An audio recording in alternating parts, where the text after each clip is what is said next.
Assalamualaikum warahmatullahi wabarakatuh dan salam sejahtera. Selamat datang ke Buletin Pendidikan. Hari ini tular di media sosial satu rakaman yang memaparkan seorang guru memuat naik video muridnya tanpa mendapatkan kebenaran daripada murid atau ibu bapanya.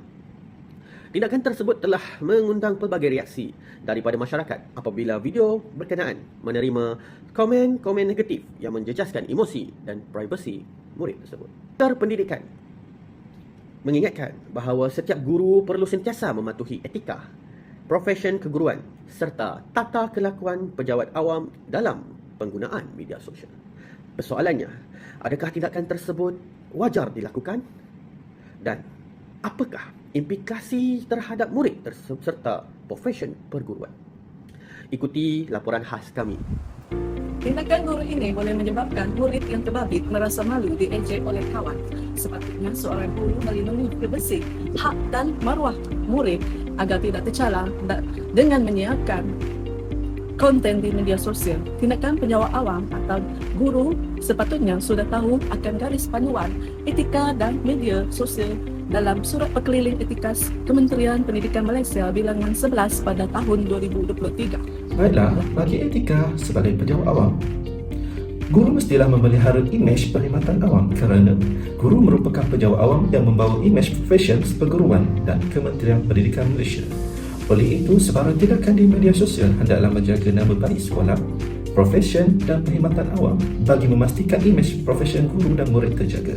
Di samping itu juga, guru perlu bertindak dengan amanah, bertanggungjawab dan berintegriti dalam semua urusan melibatkan murid supaya kepentingan, kebajikan dan keselamatan murid dapat diutamakan dan terjaga daripada sebarang isu yang boleh merosakkan imej guru dan murid.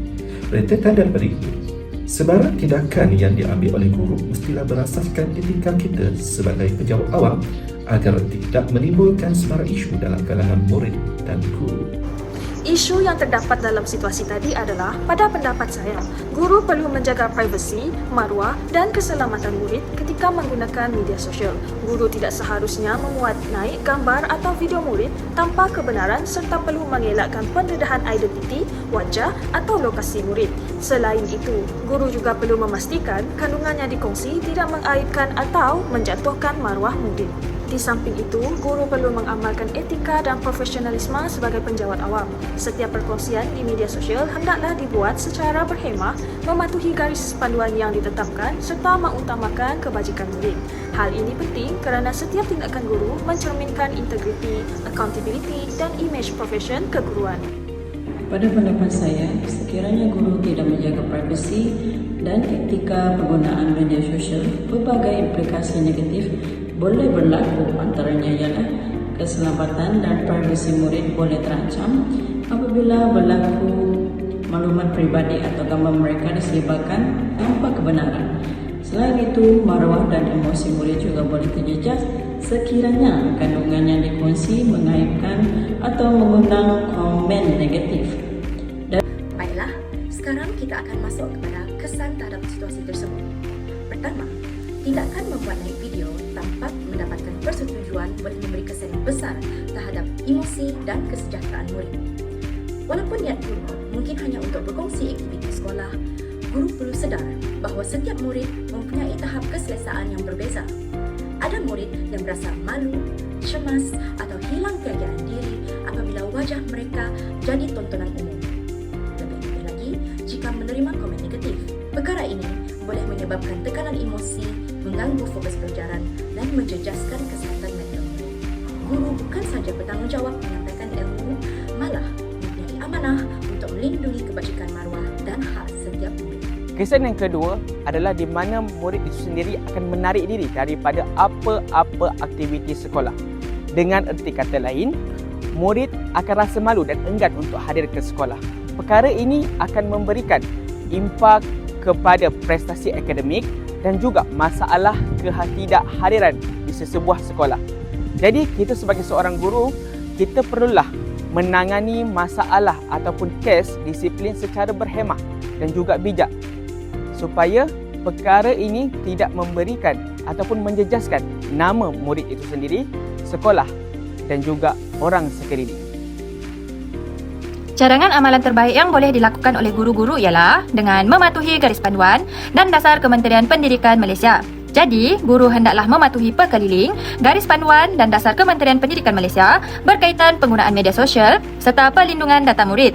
Jadi kesimpulannya, semua perkongsian perlu mengikut prosedur yang ditetapkan bagi memastikan penggunaan media sosial dilakukan secara beretika, profesional dan melindungi privasi murid. Cadangan amalan terbaik penggunaan media sosial oleh guru. Yang pertama, guru boleh menggunakan akaun rasmi sekolah dan mengelakkan daripada menggunakan akaun peribadi. Hal ini bagi melindungi privasi murid. Gambar atau video aktiviti sekolah hendaklah dikongsikan melalui akaun media sosial rasmi yang dikendalikan oleh pegawai yang diberi kuasa.